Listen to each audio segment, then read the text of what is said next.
Olá, meu irmão, minha irmã. Já 15º domingo do tempo comum, leitura orante da palavra para este 14 de julho. Continuando o texto do domingo passado, Jesus fora para Nazaré, vimos, nem tudo foi bem por lá. Hoje, na continuidade, é Marcos capítulo 6, versículos 7 a 13. Jesus percorria os povoados circunvizinhos a Nazaré, ensinava. Chamou a si os 12 e começou a enviá-los 2 a 2. E deu-lhes autoridade sobre os espíritos impuros. Recomendou-lhes que nada levassem para o caminho, a não ser um cajado apenas, nem pão, nem alforge, nem dinheiro no cinto, mas que andassem calçados com sandálias e não levassem 2 túnicas. E dizia-lhes: onde quer que entreis numa casa, nela permanecei até vos retirardes do lugar. E se algum lugar não vos receber, nem vos quiser ouvir, ao partirdes de lá, sacudi o pó debaixo dos vossos pés, em testemunho contra eles. Partindo, eles pregavam que todos se arrependessem. E expulsavam muitos demônios e curavam muitos enfermos, ungindo-os com óleo. Ele percorria os povoados circunvizinhos, ensinando.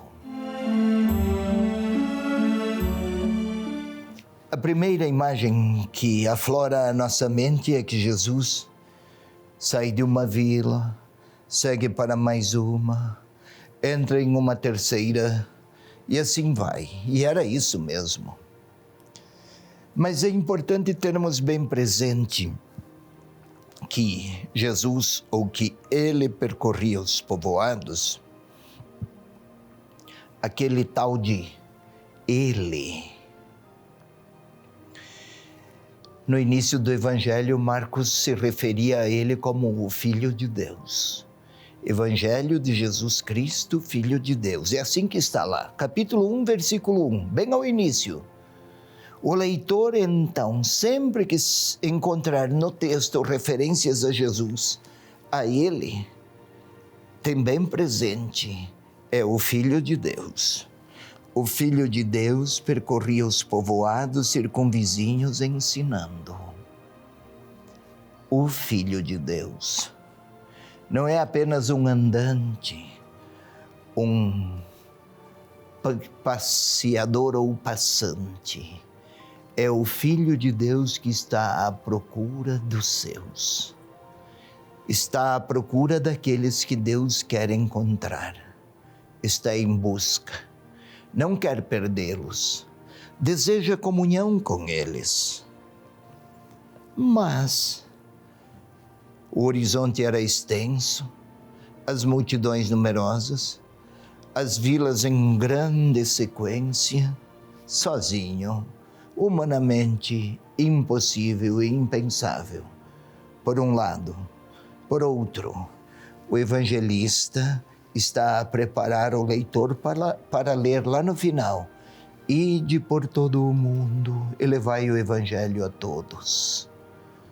O leitor começa a perceber já aqui, em grau menor, povoados circunvizinhos a Nazaré. Mas é a primeira experiência de uma missão que deverá se estender por todo o mundo. Pois bem, chamou a si os 12 e começou a enviá-los 2 a 2. 12, Poderia ser 13 ou 17 ou 9. Por que 12? 12 era um número simbólico para se referir à comunidade igreja, que depois, composta por 12 apóstolos, e daí para frente, muitos 12.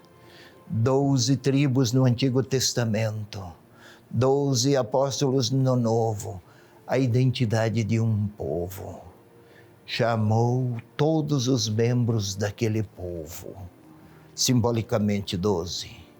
Enviou-os 2 a 2. Não podia ser 3 a 3, 5 em 5. O número 2 era uma unidade mínima para uma experiência comunitária. Isto é, levar o Evangelho não é apenas fazer propaganda, individualmente propagandear um nome, as ideias ou uma pessoa. Não é isso. Anunciar o Evangelho parte de experiências de vida comunitária, de comunhão e de partilha. Não se trata de levar ideias, as de Jesus, mas de testemunhar experiências vividas comunitariamente. Deu-lhes autoridade sobre os espíritos impuros. Não deu autoridade para gerir instituições, não era esta a referência. Não deu autoridade para influenciar quaisquer quadros societários, não. Autoridade sobre espíritos impuros. Não está a falar aqui o evangelista de alguma forma de exorcização.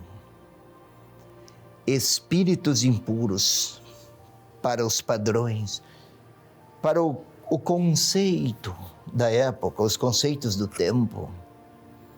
Espírito é força, impureza é aquilo que afasta de Deus. Autoridade sobre tudo o que pode afastar alguém de Deus. Autoridade para expulsar estas potências que distanciam de Deus aqueles que o próprio Senhor gostaria de tê-los sempre junto de si.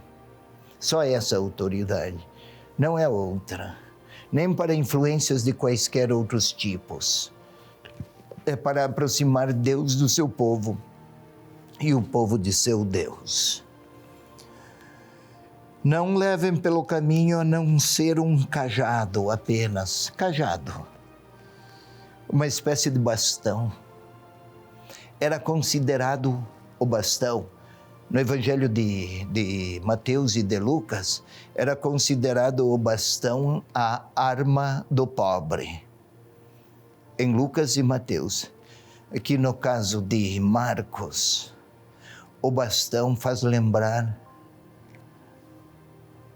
Lembram que Moisés tinha um bastão e estendeu o bastão e as águas do mar se abriram? O bastão significava não a arma do pobre, mas símbolo de que eles agiriam movidos e sustentados pela força de Deus. Não era outra. Não é para combater ninguém, mas para ser sinal de que eles eram portadores da força de Deus, como outrora fora Moisés para o povo que queria fugir do faraó em busca da liberdade. Nem pão, nem alforge, nem dinheiro no cinto.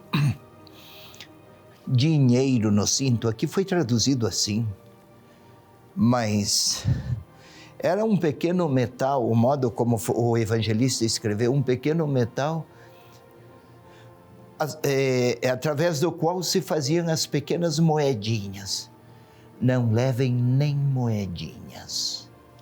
Isto é, a única força que levam consigo, a única segurança, é a segurança que procede da missão que o próprio Deus lhes confere. Não tem outra vitalidade ou outro critério ou outra institucionalidade que lhes dê retaguarda, a não ser a experiência de fé. Andassem de sandálias e não levassem 2 túnicas, A sandália era símbolo da pessoa livre. Então, andar de sandálias, os escravos sempre andavam descalços. Sempre. A sandália aponta para um ministério exercido com liberdade. Não faziam como escravos, dominados ou assenhoreados por alguém, ou por alguma instituição que lhes tirava a liberdade. Ao contrário, tudo o que faziam traduzia a liberdade de se reconhecerem chamados pelo Senhor e por Ele enviados. Permanecei na casa onde estiverem. Sabe, os mensageiros eram acolhidos, bem recebidos.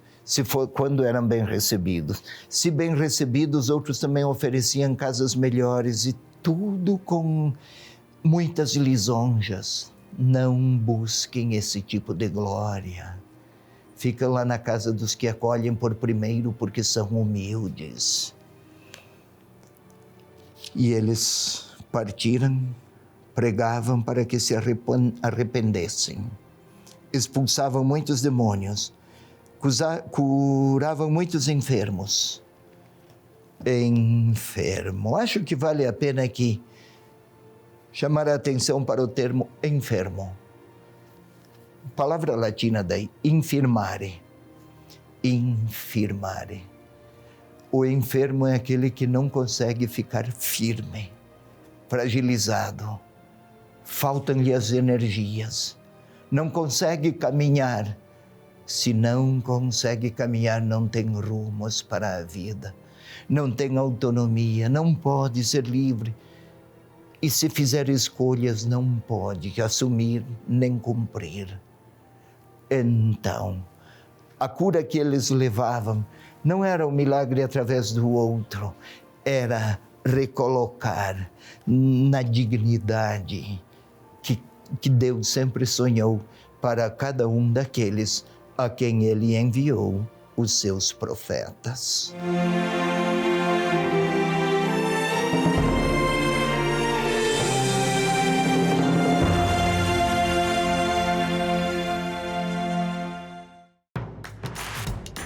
Não perca mais nenhum vídeo da TV Evangelizar. Inscreva-se agora!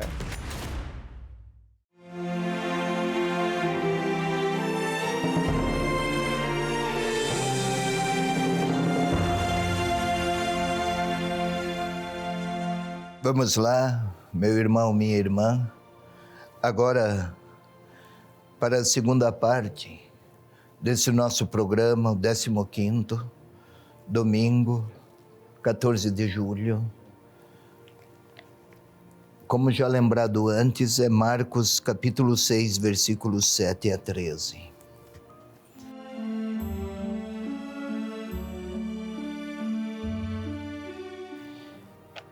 Não é aula, não é conferência, é leitura orante. Para orar, precisamos pacificar nossa interioridade. Concentrar nossos sentimentos, afetos, inteligência na palavra. Não esqueçamos, não estamos a falar de uma reportagem religiosa. Para nós, cristãos, a Bíblia é a Sagrada Escritura, é a Palavra de Deus. E quando se trata de Jesus, a palavra escrita é a linguagem de letra de uma história e de uma personalidade que participou dos nossos caminhos e continua a pronunciar o querer do próprio Deus. Vamos lá. Se é de Deus, precisamos predispor nossa interioridade à sua palavra. Os olhos fechados são aqui uma necessidade, fechá-los para nos livrarmos de influxos externos de toda ordem. É preciso pacificar, é preciso que nos pacifiquemos, que nos libertemos de quaisquer forças, vigores, sons, ideias, para que a inteireza de nós mesmos se abra ao falar a palavra do Senhor. Feche seus olhos. Respire profundamente uma vez, sem pressa. Expire, ponha para fora. É como se quiséssemos pôr para fora tudo aquilo que dentro de nós não nos faz bem. Inspire como se fosse o Espírito Santo a impregnar todas as nossas fímbrias. E desde a nossa interioridade silente e silenciosa,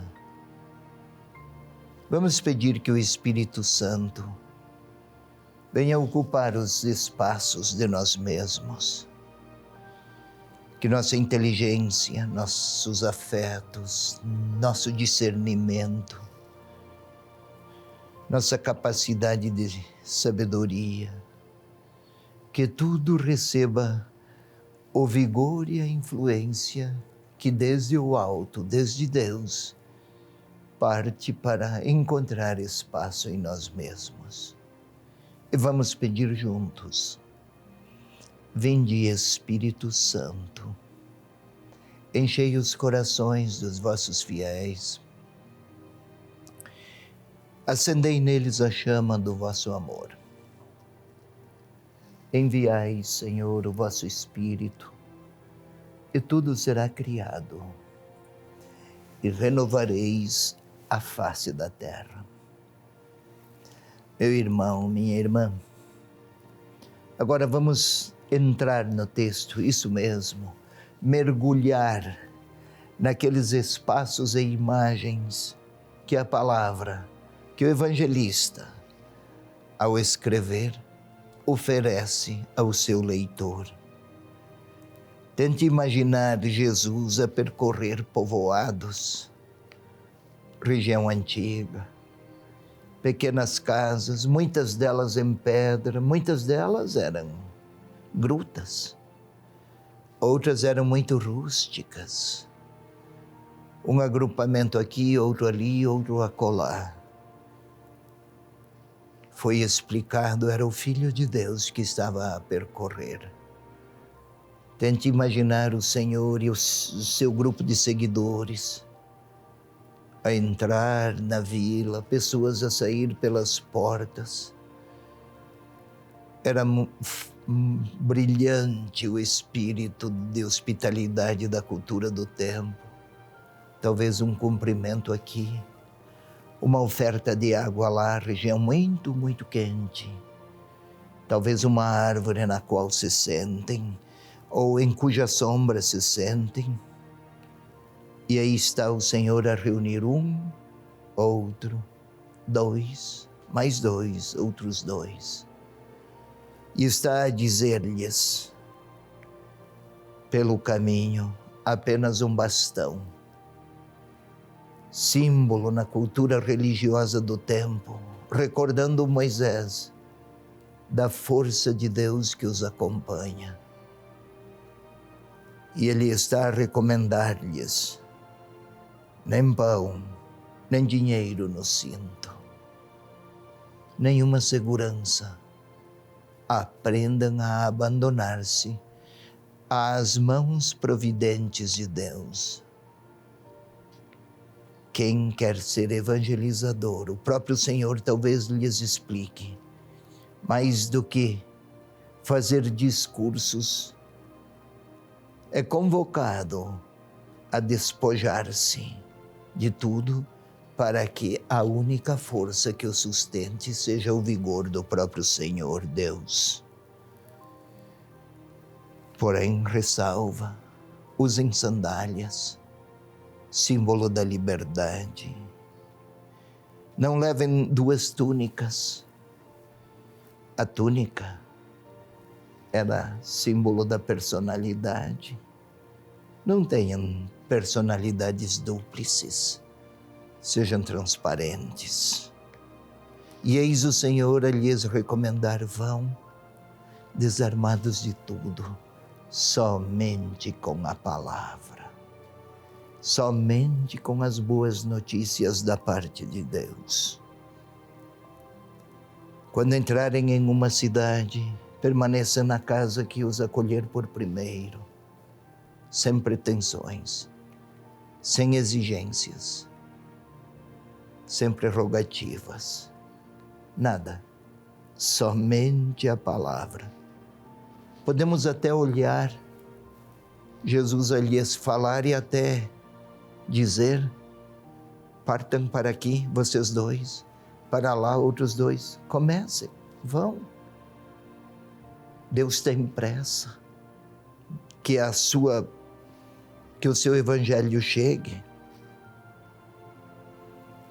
Não levem nem dinheiro, nem bolsa, nem pão. Talvez podemos até vê-los partir. Tente imaginar, ponha-se lá, tente vê-los, contemplá-los. Um fazendo perguntas para o outro: como será? Seremos acolhidos? Não haverá resistências? Não encontraremos óbices? Mas amanhã, a próxima semana, onde vamos dormir? Perguntas muito humanas. E ei-los a caminhar. Talvez lancem um olhar para trás para ver se o Senhor os observa. Lá estão eles. Agora vamos nos pôr lá nós. Vamos até lá. Eu, você, nós todos. E o Senhor está a me dizer que a única autoridade que me foi dada é de levar o bem. De maneira que espíritos impuros ou a maldade não prevaleça lá onde estivermos. Vai fazer o bem. Entrem nas casas, acolham o que encontrarem, mas sempre o Senhor está lá a dizer a mim e a você: não levem argumentos, não levem inseguranças as próprias, não são enviados a debater, ou a combater, ou a rebater. As sandálias indicam que o fazem com liberdade. Usem as sandálias. E aproximem-se dos doentes. Doentes são os que não conseguem caminhar, não têm rumo, são enfermos, não conseguem se manter em pé. Não estamos a falar de patologias físicas. O evangelista quer falar pessoas que se sentem distantes de Deus. Quase que o Senhor está a dizer a cada um deles, antes que eles partam, aqui nós partamos, estamos lá, somos um deles. Tenha as suas sandálias como uma pessoa livre. Nenhum outro argumento, como se tivesse apenas uma única túnica. Mas aproximem-se de quem está fragilizado e fale que o amor e o evangelho dos tempos desejados desde há muito, com Jesus, são tempos chegados. Talvez o Senhor até ponha a mão no meu ombro e pergunte-me: por que você fala tão pouco de Jesus Cristo? Por que você fala tão pouco de Deus? Ele conhece, sabe dos ambientes que frequentamos, das dificuldades que encontramos, das hesitações que se apresentam, e pergunta: por que fala tão pouco? Talvez Ele queira me estimular e dizer: vai, não tenha vergonha, não tenha dúvidas, Não tenha temores. Vai. A liberdade de quem recebe a força do Senhor, ela vai te acompanhar. É isso que o Senhor está a falar a mim e a você. E talvez seja a hora de eu, estando diante do Senhor, que me convida a partir, vai. Talvez seja a hora de eu lhe dizer quais os medos que me afligem, as vergonhas que me constrangem, ou os temores que me refreiam. Que respostas Ele tem a dar a mim? É hora de eu tentar ouvi-lo. É a hora da minha oração.